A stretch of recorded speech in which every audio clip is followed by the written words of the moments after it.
बिस्मिल्लाहिर्रहमानिर्रहीम अस्सलाम वालेकुम। Welcome to the lecture of JavaScript. ये हमारा जावास्क्रिप्ट कोर्स से रिलेटेड 11 ट्यूटोरियल है और इस कोर्स में हम कंपैरिजन ऑपरेटर सीखेंगे। आइए देखते हैं कि कंपैरिजन ऑपरेटर्स होते क्या हैं। यहाँ पे मेरे पास एक एग्जांपल है, देखें। जैसे यहाँ पे एक वेरिएबल है, यहाँ पे एक वेरिएबल है एक्स और एक वेरिएबल है वाई।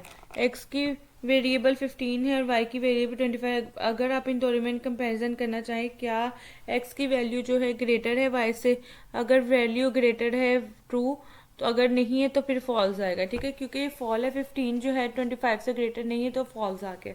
तो यहाँ पे एक कंपैरिजन ऑपरेटर हमने यूज़ किया। इस तरह से और भी कंपैरिजन ऑपरेटर्स होते हैं। इन कंपैरिजन ऑपरेटर्स का जो भी रिजल्ट होता है वही या दो ही होगा, या तो वो ट्रू होगा या फॉल्स होगा। ठीक है, आइए देखते हैं इस तरह के और कितने जो है जावास्क्रिप्ट के अंदर जो है कंपैरिजन ऑपरेटर्स हैं। सबसे पहले यहाँ पे देखो, काफ़ी ज़्यादा जो है कंपैरिजन ऑपरेटर्स है। इक्वल टू या इक्वलिटी ऑपरेटर आ जाता है। फिर उसके बाद आ जाता है इक्वलिटी ऑपरेटर आ जाता है, नॉन इक्वल टू आ जाता है। ठीक है, तो इस तरह ये तो लिमिटेड है, इसके अलावा और भी बहुत सारे ऑपरेटर्स हैं। डबल इक्वल्स आ जाता है, फिर उसके बाद ट्रिपल इक्वल्स आ जाता है। तो सबका अलग अलग जो है मीनिंग है।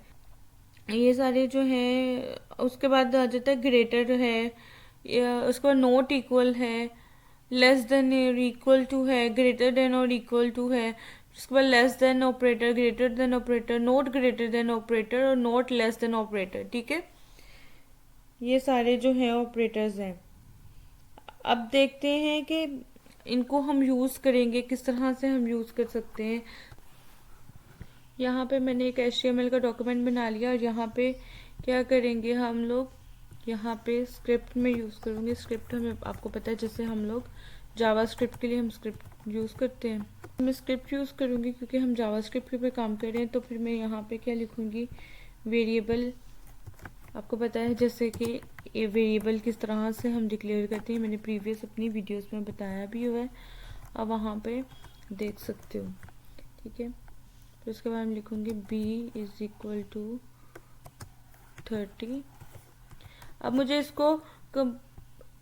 अब मुझे जो है इसको कंपेयर करना है। मैं डॉक्यूमेंट डॉट राइट में भी कर सकती हूँ, लेकिन मैं कंसोल में करूँगी, जो कि मैंने प्रीवियस लेक्चर में आपको कंसोल का सारा बताया भी था कि कंसोल कैसे चेक करते हैं। कि मैंने कंसोल डॉट लॉग किया और यहाँ पे मैं लिखूँगी a double equals to b। ठीक है, ये देखो ये चीज़। अब यहाँ पे आपको पता है कि प्रीव्यू में नहीं आता, तो ये मैं आपको ओपन करके दिखा देती हूँ।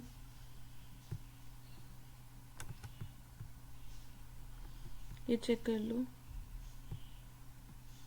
ठीक है, यहाँ पे भी नहीं आएगा। अब कैसे हम लोगों ने लास्ट टाइम इंस्पेक्ट किया था,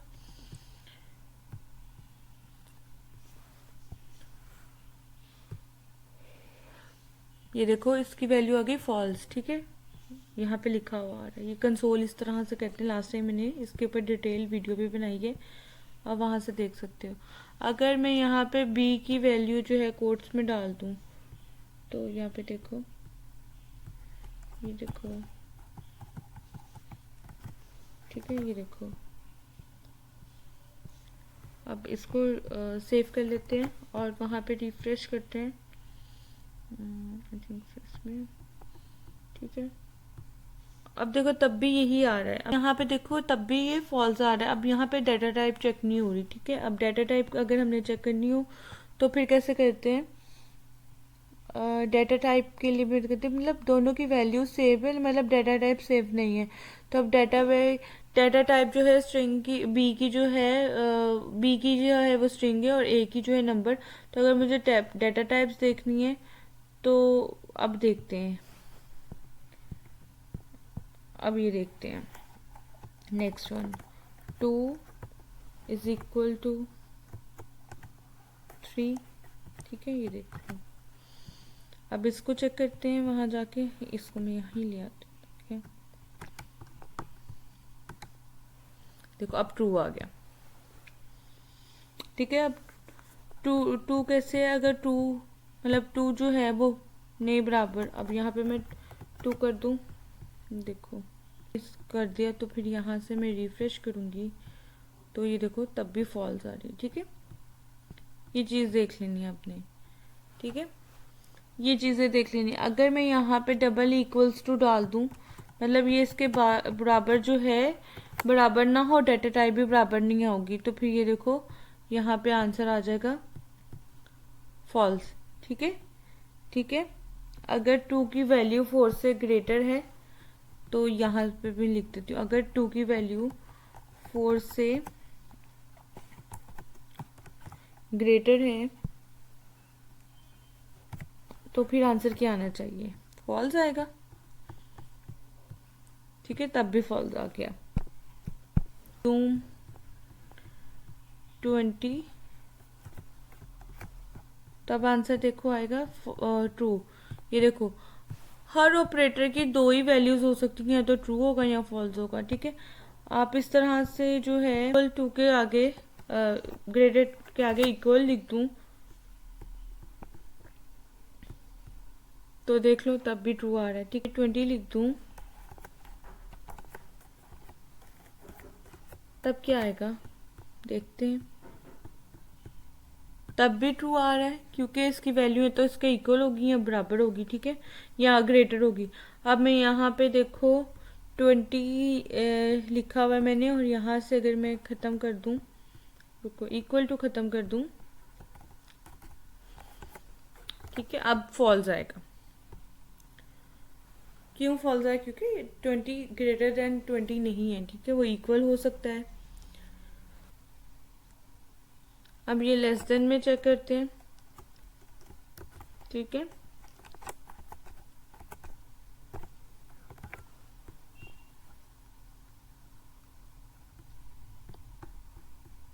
ठीक है, देखो ट्रू आ गया। इसी तरह मैंने आपको 2 डेटा टाइप्स बताई थी, एक नल बताई थी और एक अनडिफाइंड। अगर आप नल को लिखती हूँ, null is equal to undefined. ठीक है, अब मैं इसको सेव कर लेती हूँ तो आंसर देखते हैं क्या आता है।